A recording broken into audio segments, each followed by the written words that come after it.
Isaías capítulo 40. Nós vamos ler aqui a partir do versículo 27, que diz assim: Por que, pois, dizeis, ó Jacó, e falas, ó Israel? O profeta Isaías falando acerca de Israel, o povo de Israel. Israel dizendo assim: o meu caminho está encoberto ao Senhor, e o meu direito passa despercebido ao meu Deus.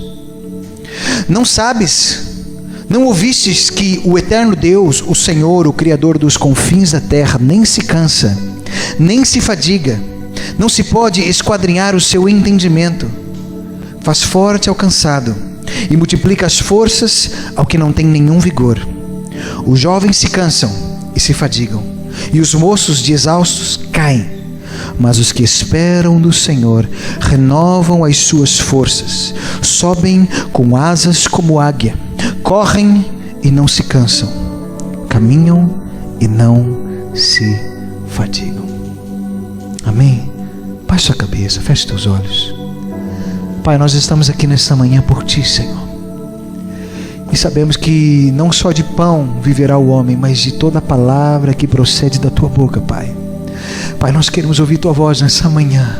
Queremos as Tuas palavras, as palavras que vêm diretamente da Tua boca, para nos alimentar, para nos sustentar, para nos nutrir, para nos renovar, para que a Tua palavra venha incendiar os nossos corações e venhamos ser como tochas de fogo por onde estivermos, venhamos ser canais de vida por onde andarmos, para o louvor da Tua glória, Pai, em nome de Jesus. Amém? Eu quero falar hoje, nessa manhã, uma palavra de Deus ao nosso coração sobre viver uma vida renovada. Porque deixa eu te falar, o maior desafio que nós temos não é de vivermos uma vida cristã. Tem muitas pessoas às vezes começam a vida cristã, aleluia, teve uma experiência com Deus, mas a questão é a continuidade. Tem muitos cristãos às vezes que parece que a vida cristã dele é uma montanha russa. Uma hora está em cima, outra hora está embaixo. Uma hora está em cima, outra hora está embaixo. E ele não vive uma vida em novidade de vida, uma vida renovada, uma vida totalmente revigorada. Porque quantas vezes tem momentos de dificuldade que às vezes se cansa, sim ou não? Às vezes por causa de circunstâncias, às vezes por causa de pessoas, às vezes por causa de problemas. Isso acontece. Por isso que nesse texto aqui, e eu quero trazer isso para nós baseado nesse texto, onde o profeta Isaías, usado por Deus, deu uma palavra para o povo de Deus. Eu quero que você preste muita atenção nisso. O povo de Israel aqui estava fazendo uma queixa contra Deus. Olha só o que diz aí o primeiro versículo. Diz assim: Por que, pois, dizeis, ó Jacó, e falais a Israel? Isso é, Israel, o povo de Israel estava fazendo uma queixa contra Deus, dizendo assim: o meu caminho está encoberto ao Senhor, e o meu direito passa despercebido ao meu Deus. É como se Israel estivesse dizendo assim: Deus, o Senhor não está vendo o nosso caminho, não? Ele está dizendo ali: o meu direito passa despercebido ao meu Deus. Ele estava dizendo assim: oh Deus, eu tenho direito. O povo falando: eu tenho direito a tantas coisas e o Senhor não me dá. Israel estava fazendo uma queixa. Se você for ler o contexto todo, como se Israel estivesse dizendo: peraí, se você for ler os versículos antes, eu tenho um Deus tão grande, mas que adianta eu ter um Deus tão grande que parece que Ele não está a olhar para mim? Eu tenho um Deus tão grande que parece que aquilo que eu acho que eu mereço, eu não recebo. De que adianta? Eu sou o filho do rei, e a minha vida está assim, o Senhor não está a olhar para mim? O povo de Israel estava a reclamar dessa forma. Quantos já reclamaram às vezes disso? Oh Deus, eu sou teu filho, por que a minha vida está assim? Por que eu estou a passar por isso? Eu sou teu filho, por quê? Porque eu peguei Covid. Israel estava fazendo essa mesma pergunta: peraí, o Senhor é o Deus de tudo, por que o Senhor não está a olhar para mim? Não é possível, por que eu não estou a receber aquilo que eu mereço? Já parou para perguntar? Falando, parece que, como diz a música do Thales Roberto, parece que é difícil só para mim. Parece que para toda a gente, parece que se a vida cristã é mais fácil, para mim é mais difícil. Você já pensou assim? Mas era o que o povo de Israel estava a falar: peraí, eu tenho um Deus grande, por que eu passo por problemas então? Por que eu passo por dificuldades? Israel estava questionando a Deus nessa hora. Eles tinham dúvidas acerca de Deus. E às vezes nós temos essas dúvidas e fazemos esses questionamentos para Deus. Mas é interessante que o profeta usado por Deus, ele dá uma palavra. E ele diz ali, no versículo 28, Não sabes, não ouviste que o eterno Deus, o Senhor, o Criador dos confins da terra, nem se cansa, nem se fadiga, não se pode esquadrinhar o seu entendimento? Sabe o que o profeta estava a dizer para o povo? Ei, vocês não entendem, vocês não conseguem esquadrinhar o entendimento de Deus, vocês estão questionando de algo, você não chega lá. A Bíblia diz que os pensamentos de Deus são muito maiores do que os nossos. Às vezes Deus nos faz passar por circunstâncias, e vou te falar, dentro do propósito dele.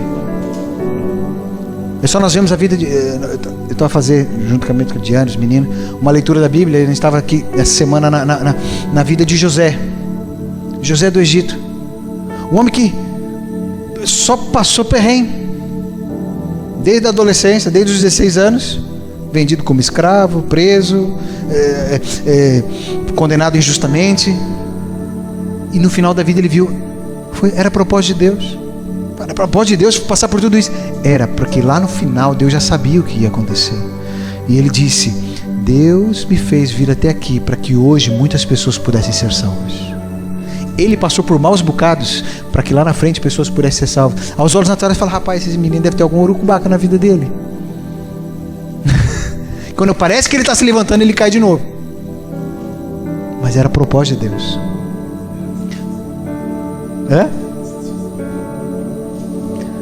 Porque os pensamentos de Deus, deixa eu te falar, são maiores do que os nossos.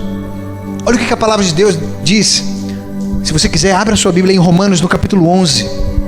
Porque deixa eu te dizer uma coisa, tem até aquela música do Preto no Branco. Ninguém explica Deus. As pessoas tentam explicar Deus. Nós hoje somos uma geração que a gente quer entender tudo. Não, peraí, vamos entender. Tentar colocar Deus numa caixinha, tentar colocar Deus num código. Não, Deus ele age dessa forma que... Deixa eu falar, Deus não se limita a nós. Olha só o que diz Romanos capítulo 11, a partir do versículo 33. Romanos 11, 33. Diz assim: ó profundidade da riqueza, tanto da sabedoria como do conhecimento de Deus. Quão insondáveis são os teus juízos. Sabe o que é insondáveis? Não dá para sondar os juízos de Deus. As coisas que Deus faz não dá para sondar, a gente não percebe. E quão inescrutáveis os seus caminhos. Versículo 34. Quem, pois, conheceu a mente do Senhor? Deixa eu te falar, é impossível. Há situações que às vezes Deus nos permite passar, que eu vou te falar, que nós não vamos entender. Dificuldades, problemas.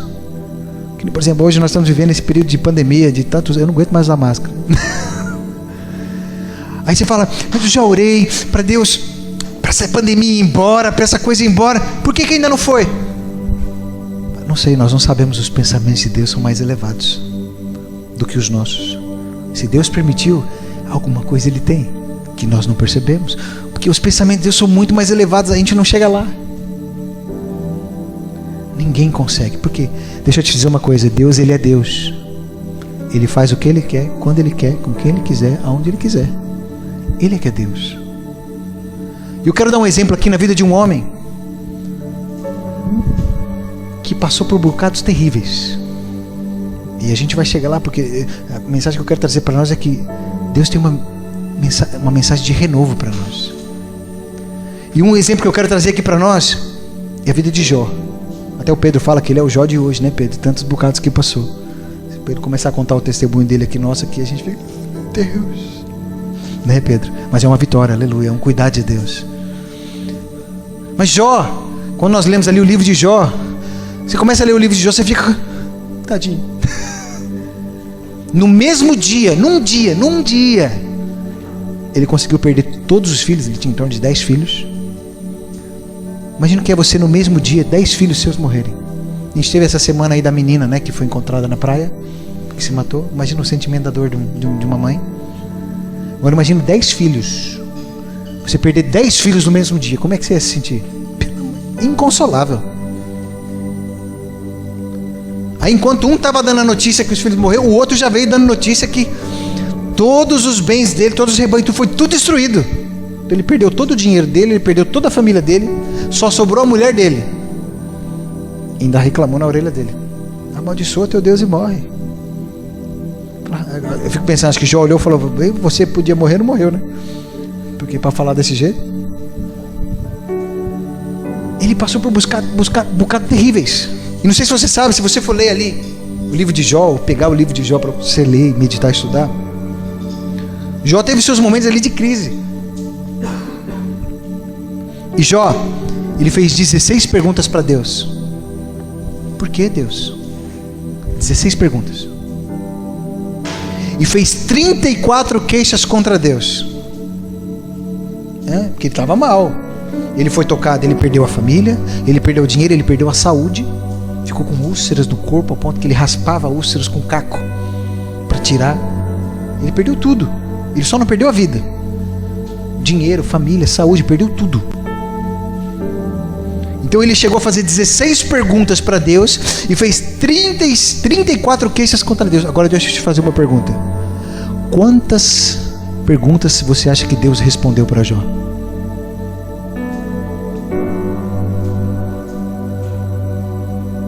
Nenhuma. De todas as perguntas e queixas que Jó fez, sabe quantas Deus respondeu? Nenhuma. Porque deixa eu te dizer uma coisa, Deus, Ele é Deus. A palavra de Deus nos dá promessa de renovação para a nossa vida. Mas Deus não nos promete satisfação daquilo que nós passamos. Ele não tem que nos dar satisfação daquilo que nós passamos. Ele não vai justificar, olha, você está assim por causa... Deus não nos dá justificação e nem satisfação. Ele nos promete cuidado, renovação. Ele nos promete proteção. Deus falou, olha, não toca na vida dele. A vida dele você não toca. Só que Deus, a hora que começou a falar com Jó, Ele não respondeu as 16 questões e nem a questão das 34 queixas. Mas depois, se você for ler o livro de Jó, eu te encorajo a você ler o livro, que é um livro fantástico. Depois Deus começa a fazer perguntas para Jó. E Deus fez 70 perguntas para Jó. Como se Deus dissesse assim, se Deus fosse português, Ele ia dizer assim, você está armado, é esperto? Espera aí que eu chego lá. E Deus começa a fazer 70 perguntas para ele. Então ó. E tudo ali, pá, eu imagino Jó. Porque, deixa eu te falar, aquilo que nós passamos, que a gente quer, Deus, por quê? Deixa eu te falar, Deus não tem obrigação nenhuma de responder. Porque a partir do momento, ouça, e nós temos que crer nisso. Porque, deixa eu te falar, quantos um dia entregaram a vida para Deus? Um dia você entregou sua vida para Jesus? Sim. Então quer dizer que sua vida está na mão de Deus. Quer dizer que tudo aquilo que acontece na sua vida é permissão de Deus, sim ou não? Então o resto a gente tem que confiar. E não ficar por quê? Às vezes as situações podem nos querer pôr para baixo, é verdade ou não é? Circunstância, problema, dificuldade, pessoas. O Senhor, Ele nos promete, como nós lemos, nos renovar. Agora, justificar, dar satisfação? Não, isso não. Porque Ele é que é Deus, não somos nós. Tanto que Jó foi restaurado. Diz que na segunda vez, se você for ler o final do livro de Jó, ele foi restaurado. Deus deu novos filhos para ele. Deus deu mais riquezas do que aquilo que ele tinha antes. E no final do livro, sabe o que Jó disse? Deus, antes eu te conhecia de ouvir falar. Hoje os meus olhos te veem. Jó conheceu um pouco mais de Deus. Deus não respondeu nenhuma pergunta e nenhuma queixa dele. Pelo contrário, Deus é que fez um monte de pergunta para ele. E como se Jó no final dissesse, Deus, agora que eu estou te entendendo um bocado mais. Antes eu nem te conhecia. Sabe, Deus tem promessas de renovação para a nossa vida, de vivermos uma vida de renovação. Mas às vezes nós perdemos muito tempo a fazer queixinhas de questionamentos infantis para Deus. Deus, por que eu estou passando por isso? Ei, peraí, você não entregou a sua vida para mim? Sua vida está na minha mão. Não importa o que você passa, eu estou aqui.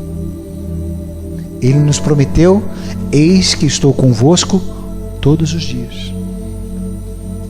No dia bom, eu vou estar ali.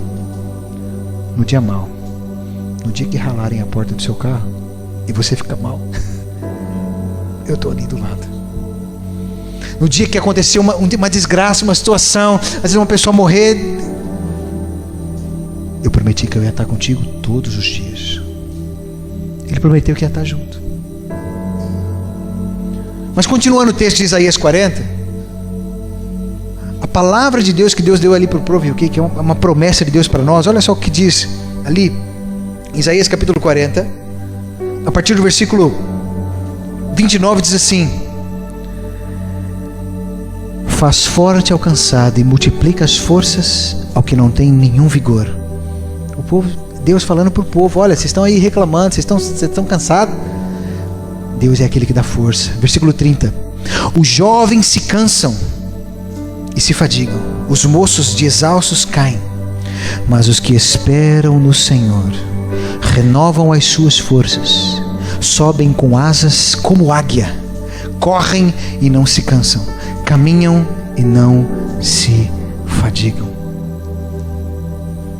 Enquanto Deus estava vendo ali através do profeta Israel que o povo estava cansado e só reclamando, falou: olha, você não entende a mente de Cristo. Deus estava dizendo: olha, o povo, você não vai entender, você acha que Deus não está vendo, Deus está vendo, você é que não está a perceber os caminhos de Deus. Mas uma coisa eu sei, que aqueles que esperam no Senhor, as suas forças são renovadas. Deus não nos promete justificação, mas Ele nos promete renovação, Ele nos promete força. E é interessante que o profeta Isaías, usado por Deus, inspirado por Deus, ele fala que Deus ele vai renovar as nossas forças e vamos voar alto como águia. E ele pega aqui o exemplo que nós voaremos, seremos renovando as nossas forças e nós vamos voar alto como águia. O profeta ele usa esse exemplo da águia e depois ele continua ali no versículo no 31, dizendo isso porque a águia, ela é um símbolo de otimismo e de força. Não sei se você sabe, mas a águia é uma das aves mais fortes que existem, uma das que vive mais tempo, uma das que voam mais alto. Por isso que o texto diz: vão voar tão alto como águia. Os que esperam, versículo 31, mas aqueles que esperam no Senhor renovam as suas forças, voam alto como águia, correm e não ficam exaustos, andam e não se cansam. Eu quero aqui, baseado nesse texto, trazer aqui para nós, porque o desejo do Senhor é que nós venhamos voar alto como águia, que nós venhamos ser renovados como águia. E o primeiro disso é justamente isso, que a águia é esse símbolo de otimismo, de força, de garra que uma águia tem. Um outro exemplo que nós vemos da águia é que a águia é uma ave que ela voa mais alto do que qualquer outra ave. Um voo de avião na altura de cruzeiro são 10 mil pés. Uma águia consegue chegar quase a isso. Uma águia consegue voar sem parar, sem pousar, até 6 mil quilômetros. O que não é pouco, não. Isso é a águia. A terceira coisa que a águia tem, ela tem uma capacidade de proteção incrível. Sabe, o Senhor fala que Ele vai fazer de nós como águia. Vamos voar alto. Voar alto. Mas é interessante que uma segunda característica da águia é que ela tem uma capacidade de proteção. Olha só, eu quero ler esse texto. Jó capítulo 39. Abre aí a sua Bíblia, Jó capítulo 39. Isso aqui foi Deus falando para Jó. Jó capítulo 39, a partir do versículo 27.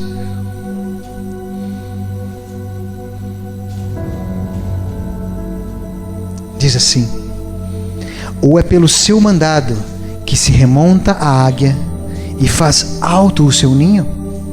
Habita no penhasco, onde faz a sua morada, sobre o cimo do penhasco, em lugar seguro. Sabe, uma característica da águia é que ela habita apenas em lugares altos. Sabe, o Senhor deseja nos fazer como águia, voarmos alto, mas também deseja nos fazer habitarmos em lugares altos, que ali o texto diz em lugar seguro. A palavra de Deus diz que nós fomos assentados nos lugares celestiais. A vontade de Deus é que nós estejamos em lugares altos. Sabe, quando você começa o seu dia, antes de você fazer qualquer coisa, você buscar Deus e orar e buscar Deus, sabe onde você está se colocando? No lugar alto. no lugar seguro. Você está protegido.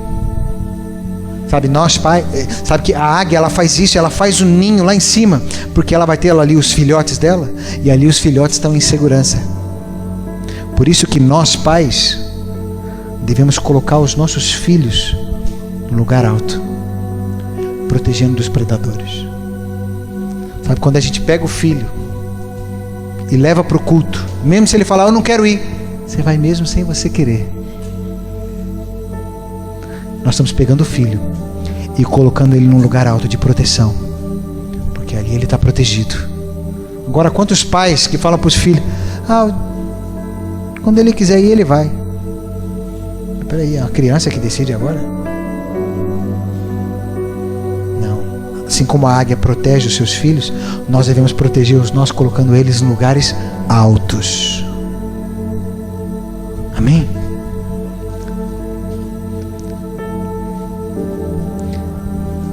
E uma outra coisa que a águia faz, e eu quero colocar isso como exemplo para nós.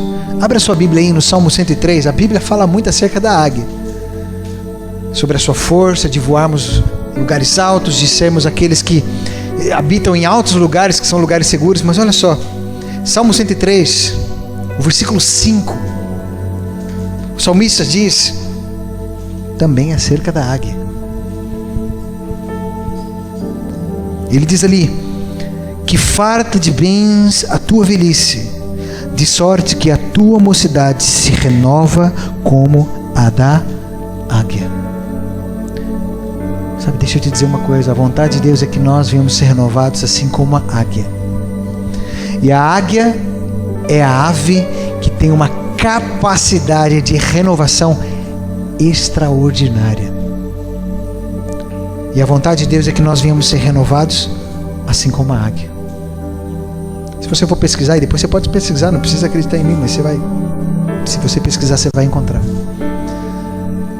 Algumas águias, sabe que a águia é uma ave muito grande, e ela tem uma perspectiva de vida de mais ou menos uns 40 anos, em média, mas algumas chegam a viver 70 anos. Algumas. E essas algumas que vivem cerca de 70 anos, são aquelas que passaram ali por volta dos seus 40 anos por um processo de renovação. Um processo demorado e doloroso de renovação, que é justamente o que o salmista no Salmo 103 disse: quem farta de bens a tua velhice, de sorte que a tua mocidade se renova como a da águia.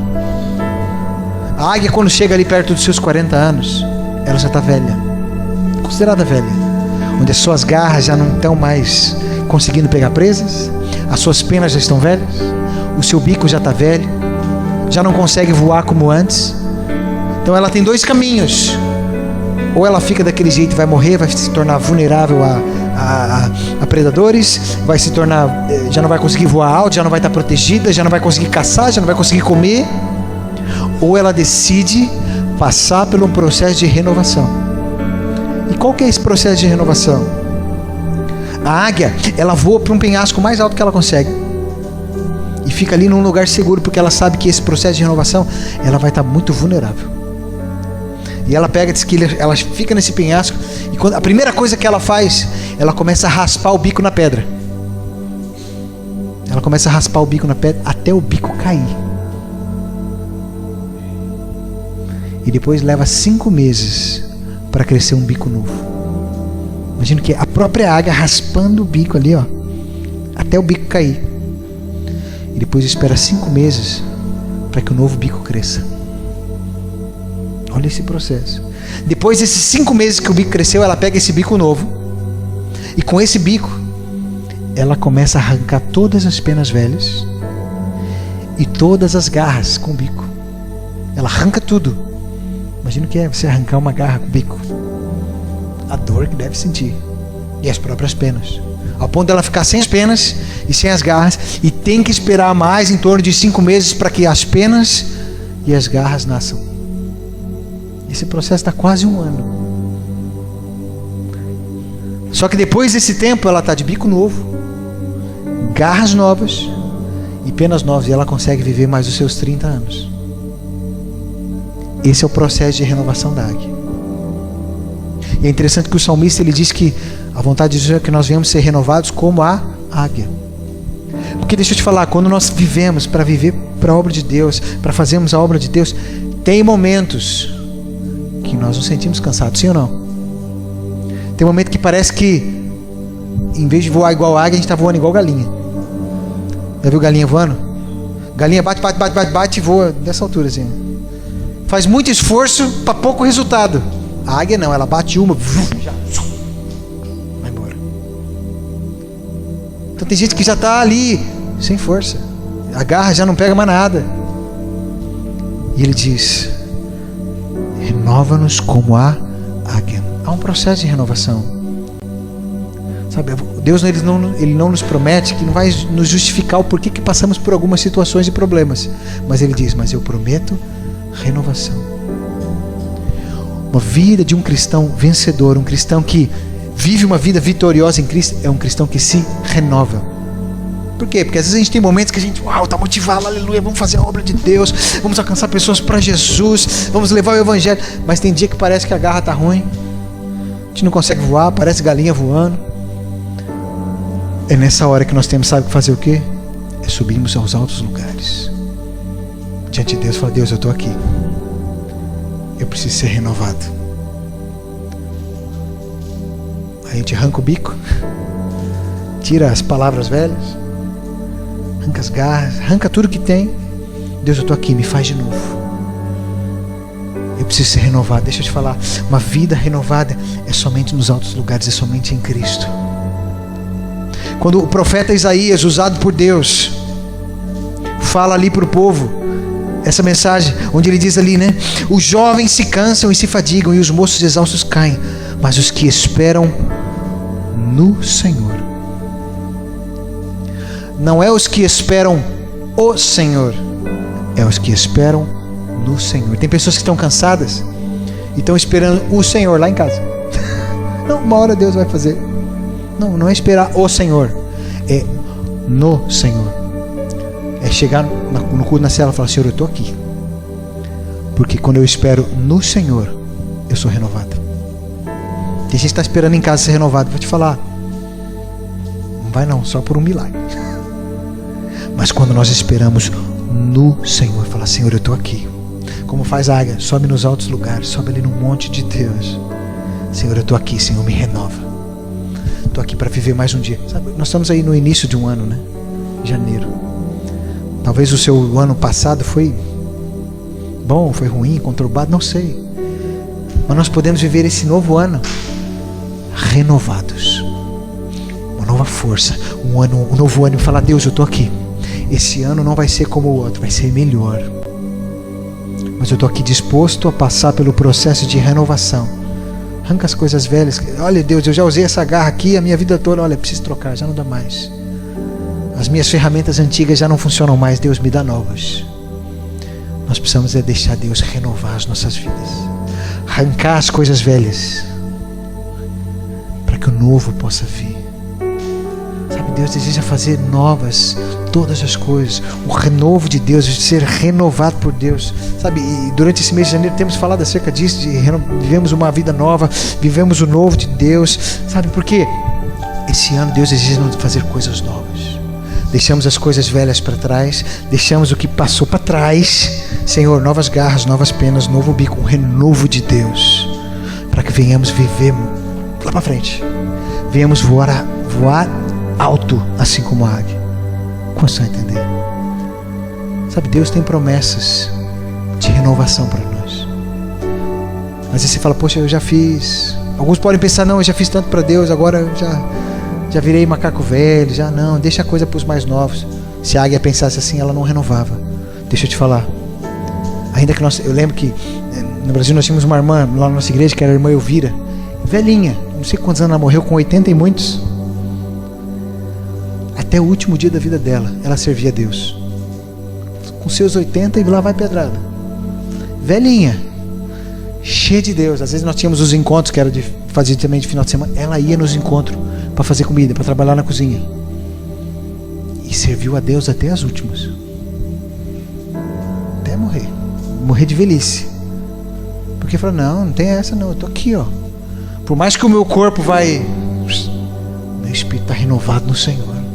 E vou servir ao Senhor até o último fôlego de vida da minha vida, com intensidade, renovado no espírito. Porque essa é a vontade de Deus para nós, que nós viemos viver uma vida renovada nele.